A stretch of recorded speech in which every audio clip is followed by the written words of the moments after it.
Alhamdulillah, nahmaduhu wa nasta'inuhu wa nastaghfiruh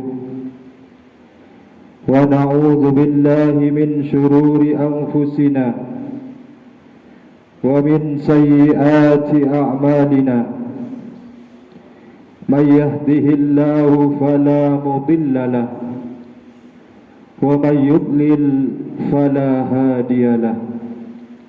Ashhadu an la ilaha illallah wahdahu la sharika lah wa ashhadu anna sayyidana Muhammadan abduhu wa rasuluh. Allahumma salli wa sallim wa barik ala sayyidina Muhammad wa ala alihi wa ashabihi ajma'in. Amma ba'du fa ya ibadallah, ittaqullaha haqqa tuqatih wa la tamutunna illa wa antum muslimun.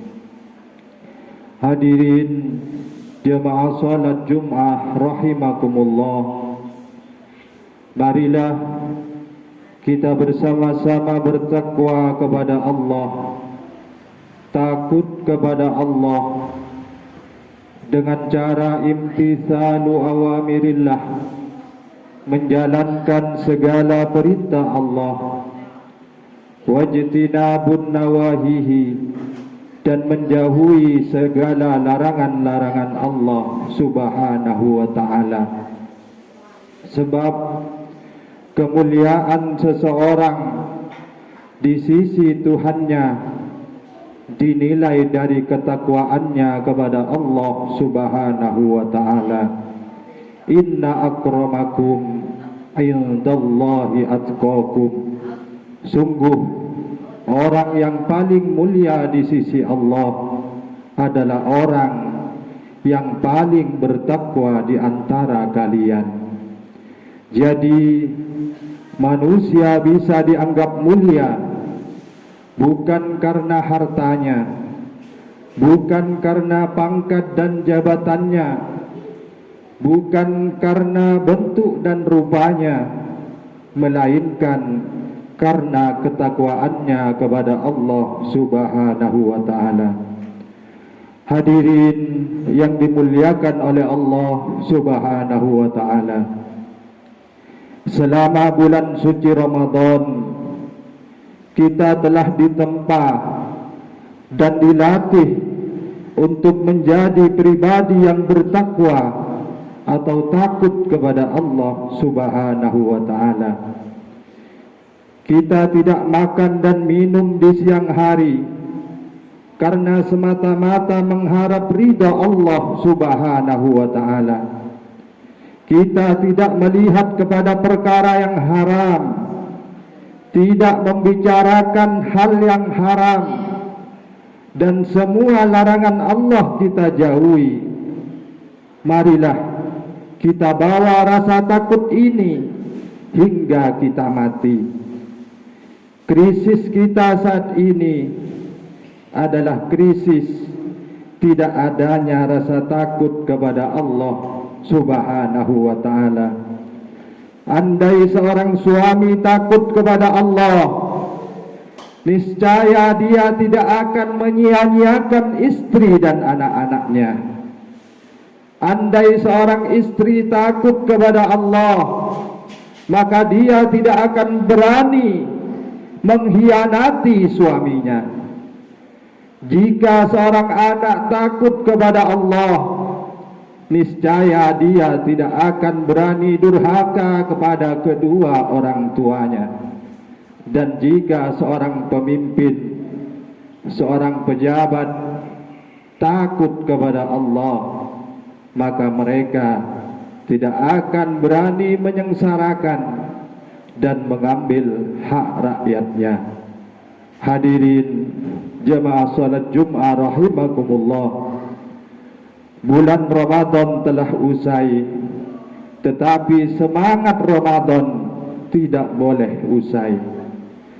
Lanjutkanlah kebiasaan-kebiasaan baik yang kita kerjakan selama bulan suci Ramadan, seperti membaca kitab suci Al-Quran. Kita sering membaca Al-Quran di bulan suci Ramadan, bahkan menghatamkannya. Bukan berarti setelah berlalunya bulan Ramadan kita meninggalkan membaca Al-Quran. Sebab Al-Quran menjadi penyembuh atau penawar hati yang sempit. Wa nunazzilu minal Qur'an ma huwa shifaa'un wa rahmatun lil mu'minin. Dan kami turunkan dari Al-Quran sesuatu yang menjadi penawar dan rahmat bagi orang-orang yang beriman. Al-Quran juga bisa menjadi penolong kelak di hari kiamat, di saat harta, jabatan, dan anak tidak lagi berguna. Iqra'ul Qur'an fa innahu ya'ti yaumal qiyamah syafi'an li ashabih.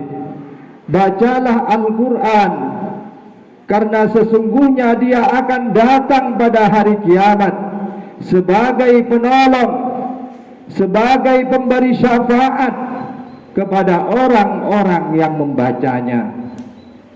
Hadirin yang dirahmati oleh Allah Subhanahu wa ta'ala, di antara kebiasaan baik yang juga perlu kita lanjutkan setelah bulan suci Ramadan adalah semangat melaksanakan solah sunnah.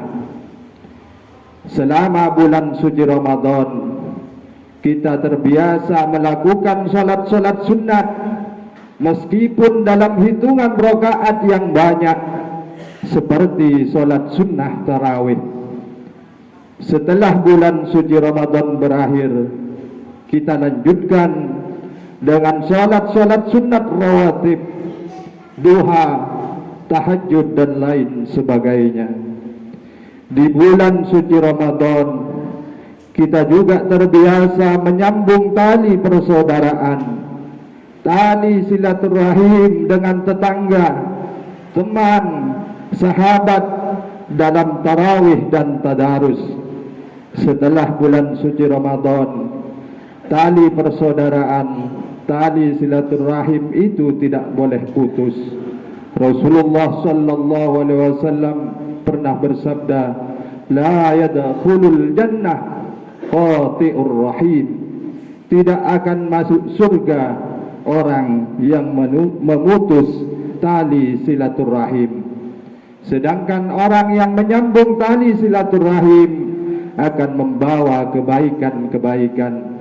Man ahabba ayyubsaqa lahu fi rizqihi wa yunsa'alahu fi atharihi falyasil rahimah.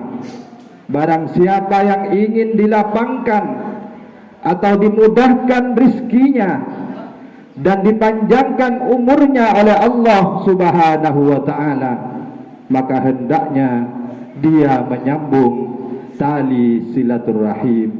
Mudah-mudahan semua amaliyah kita di bulan suci Ramadan diterima oleh Allah Subhanahu wa ta'ala, sehingga kita tercetak menjadi pribadi Allah yang muttaqin, orang yang bertakwa kepada Allah Subhanahu wa ta'ala. Amin amin ya mujibas sa'ilin. Inna sanal kalam wa abayanan nizam kalamullahil malikil alam dzil jalali wal ikram.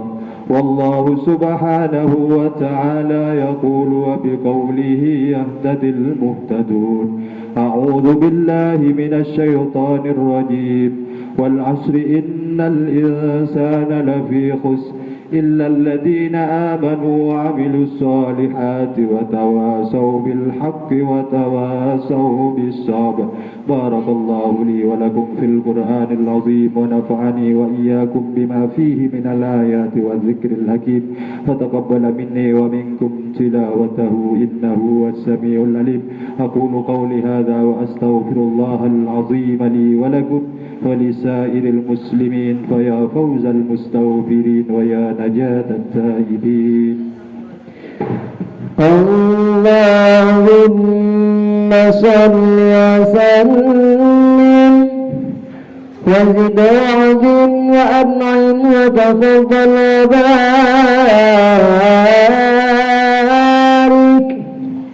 بجلالك وكمالك على زين عبادك وأشرف عبادك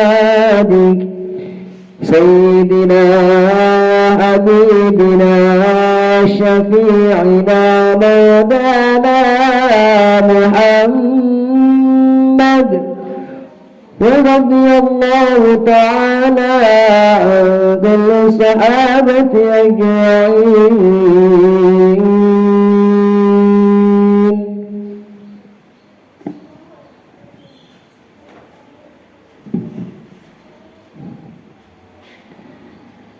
الحمد لله حمدا كما أمر وأشهد أن لا إله إلا الله وحده لا شريك له إرغاما لمن جهد به وكفر وأشهد أن سيدنا محمدا عبده ورسوله سيد الإنس والبشر. اللهم صل وسلم وبارك على سيدنا محمد وعلى آله وصحبه ما اتصلت عين بنظر وأذن بخبر. أما بعد فيا أيها الناس اتقوا الله تعالى وذروا الفواحش ما ظهر وما بطن وحافظوا على الطاعة وحضور الجمعة والجماعة واعلموا أن الله أمركم بأمر بدأ فيه بنفسه وثنى بملائكة قدسه فقال تعالى ولم يزل قائلا عليما إن الله وملائكته يصلون على النبي يا أيها الذين آمنوا صلوا عليه وسلموا تسليما. اللهم صل وسلم على سيدنا محمد وعلى آل سيدنا محمد كما صليت على سيدنا إبراهيم وعلى آل سيدنا إبراهيم في العالمين إنك حميد مجيد. اللهم وارض عن الخلفاء الراشدين الذين قضوا بالحق وكانوا به يعدلون أبي بكر وعمر وعثمان وعلي وعن الستة المتممين للعشرة الكرام وعن سائر أصحاب نبيك أجمعين وعن التابعين وتابع التابعين ومن تبعهم بإحسان إلى يوم الدين. اللهم لا تجعل لأحد منهم في عنقنا ظلامة ونجنا بحبهم من أهوال يوم القيامة. اللهم أعز الإسلام والمسلمين وأهلك الكفرة والمشركين وأعل كلمتك إلى يوم الدين. اللهم آمنا في دورنا وأصلح ولاة أمورنا واجعل اللهم ولايتنا في من خافك واتقاك. اللهم اغفر للمسلمين والمسلمات والمؤمنين والمؤمنات الأحياء منهم والأموات برحمتك يا واهب العطيات. اللهم دفع عنا الغلاء والوباء والربا والزنا والزلازل والمهن وسوء الفتن ما ظهر منها وما بطن عن بلدنا هذا خاصة وعن سائر بلاد المسلمين عامة يا رب العالمين. ربنا آتنا في الدنيا حسنة وفي الآخرة حسنة وقنا عذاب النار.